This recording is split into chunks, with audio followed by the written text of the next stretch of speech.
Evidence shows that getting children to do the majority of the work in a classroom leads to significant school improvement.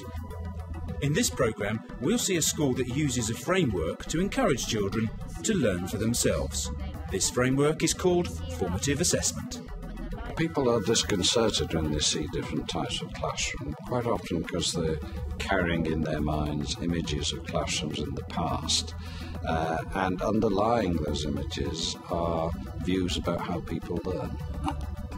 And one common view is you learn by being receptive and passive, so people pour learning into you, and you absorb it, and then you can pass it out or use it. Acres of research into learning show that doesn't work. Quite different is the view of learning which is more like the learning that happens every day in families, in the street, in playing sport, in getting on with your job for an adult, where you pick up ideas, you argue with them, you puzzle about them, you drop them if they don't work, you try them, you learn from trying them, and so on. That's the way very young children, before they enter school, learn, and learn prodigiously.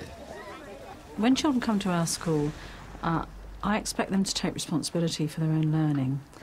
So I want them to be very aware of what they're learning, where it fits into the big picture, what criteria they need to develop their learning, and they need to be a part of that. They need to be able to assess that. They need to be aware of those criteria, and they also need to understand how they can move themselves forward. And to enable the children to move themselves forward, formative assessment employs the following techniques: defining the learning intention, deciding by consensus the success criteria, designing the learning environment, which can mean working in groups, with partners, and using mind maps and resources outside the classroom, and developing the learning through feedback, either between children or from child to teacher. The lesson you're about to see is a Year 6 revision lesson on light. Here, the teacher, Julia Turner, won't be doing the teaching to passive learners. Instead, she'll be overseeing an active environment where the children take responsibility for their own learning. No problem. OK. Before we move on, though, what we need to do, we need to get together and decide what do we already know about light? What do we know? Where are we going to take it? What gaps do we need to fill in? All right? OK, with your partner, I would like you to come up with 3 things that you know about light.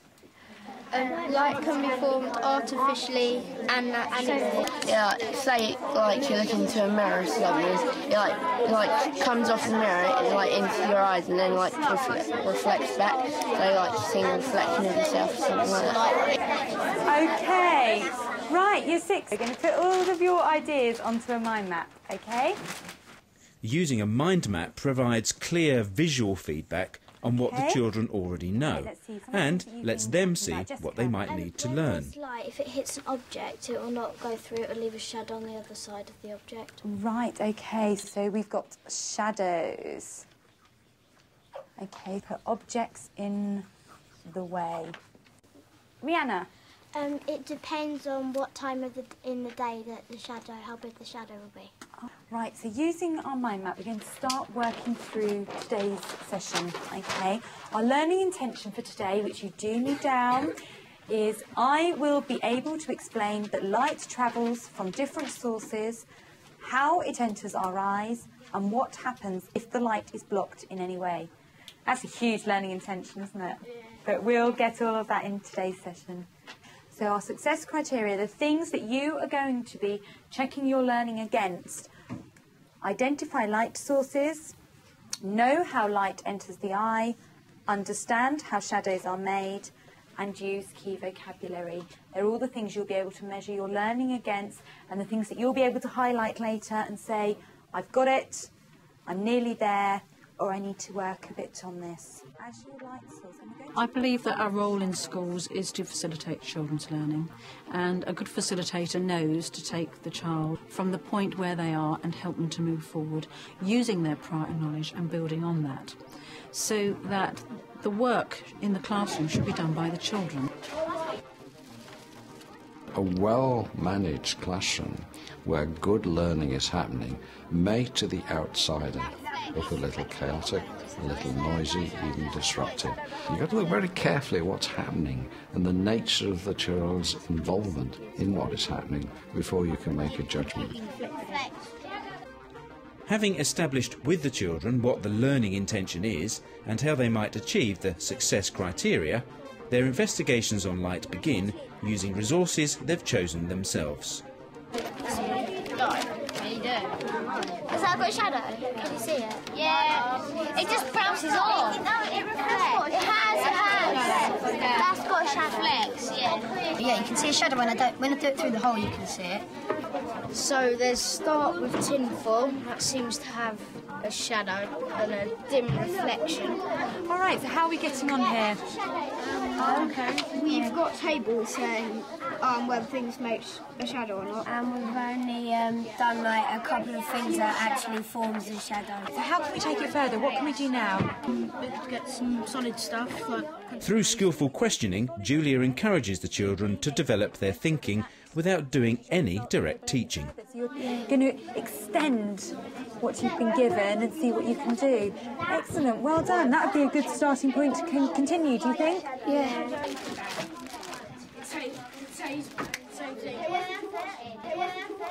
It's transparent. Midway through the lesson, and Julia interrupts the investigations to get some feedback. If I had this and I had Sam's pencil, would they both create a shadow?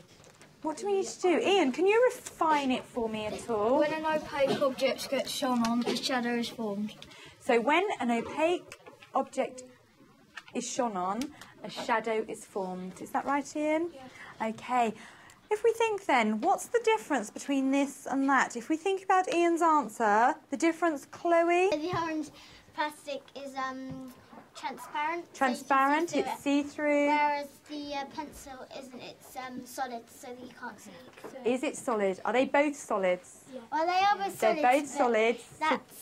Is it opaque? Okay, and that's some of the vocabulary we needed to pick up in our session. Experiments in developing better learning through formative assessment have shown that standards are raised in the normal tests, not in tests tailor-made to this initiative, but in the normal tests.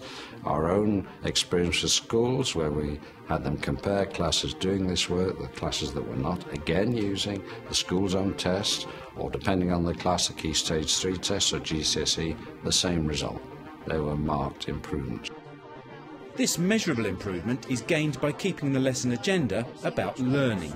Throughout, Julia is defining the learning process for the children and encouraging them to reflect on their understanding using posters. Use interesting words to explain what the pictures are and everything. Is there anything else we could use to help us make sure that our poster has everything in it that we need? Jess? Could use other people with their smart, so like people who word smart might be able to help you with writing and what you could put and things, and picture smart can help as well. And remember, your partner is there. Why do we need to remember our partner is there? Why is that also important? Mohammed? If they're stuck on anything or need help. Okay, if they're stuck on anything or need help. If you get stuck, your partner can help you. If you get stuck, your partner's there to help you. I will be stopping every so often and asking you to review each other's work, because remember, if your partner is working really hard, and there may just be something in there that you think, oh, that word's not spelt correctly, or something like that, you can then help them to improve their work and make it even better. Before completing their poster, the children need to fulfil the remaining learning intention. How does light enter our eyes? Empowering them to take responsibility for their own learning means giving them the freedom to research their own information outside the classroom. At Two Waters Primary, they're encouraged to leave the classroom to find out the facts for themselves.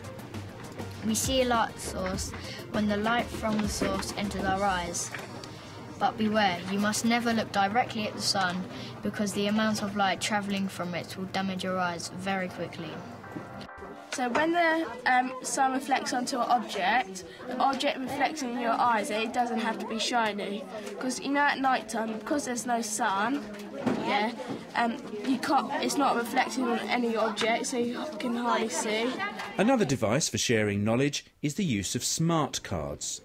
Smart cards hold information on who is smart in different subjects. These cards provide the children with an easy way to identify someone else in the class who might be able to help them. Okay, we have some ideas about what's going to go on our posters. We're going to do like our experiment. See your plan. So you've got your title. Assessing each other's work helps the children understand their own learning and where they might need to go next. Do you want to check each other's? Yeah. Check our success criteria. Check spellings. It may sound soft to pupils assessing one another, because surely they will all be unrealistic and romantic and all say, we're all okay, really, aren't we? We've done very well, and so on. It's not like that in practice. Anybody who's done it finds that pupils are harsher on one another and even on themselves than their teacher would be. They're very critical of work done. Remember to do the nighttime bit. Yeah, because you can't see anything in nighttime, remember? Yeah. I'm going to ask Mohammed to come up because he's right at the front, so it's nice and easy then. I got sources of light, natural and artificial. I got the shadows from sunrise, midday to sunset. Jodie, can you share your poster with us? Well, light bounces off objects into your eyes, so that's why in the dark you cannot see because there's no light to bounce into your eyes. With the lesson at an end, how effectively do the children think they've met the learning intention? Using traffic light cards provides some quick visual feedback for Julia. How do you feel you have worked today? Let's just see a show of cards. Okay, most of us had green up there. Joe, I noticed that you had amber. Can you feed back to us why you're not on green yet, or where you think you still need to go to get to green? Well, I don't really understand like the bouncing off the mirror and all that type of thing. So it's the reflection part of it you're not so sure of yet. Was reflection something we were focusing on today? Not really. No. If you think, Joe, have you learned about how light enters your eye? You have. So do you think if I would say to you, can you identify light sources? Do you know how light enters the eye, and do you understand how shadows are made? Would you be green or amber on those three things? Green. Green. So the bit that you're amber on, it means you've gone one step ahead of us, and that's something that we'll be working on in the next session. Okay, well done, Joe. Well done, everyone. I'm really pleased with how today's lesson's gone. Next time in science, we'll be moving on to reflection. Well done. You've all done really, really well. The children at Two Water School, when they move on, I hope take with them their lifelong learning. I'm not too bothered about what levels they've got here and in what. What I want to know is that they can take the lifelong learning skills with them. They know how to assess their work, they know what to look for, and they know where they're going with it. They're motivated. We know that when they move forward, they're using their thinking skills, and they're using the tools that we have shared with them, and I think that's great. If you want to do it, make sure you've got support and see what fits for you, because you'll have to work out which approaches work best for you. There's no recipe here that everyone should follow strictly. Everyone should turn them into their way of being a teacher.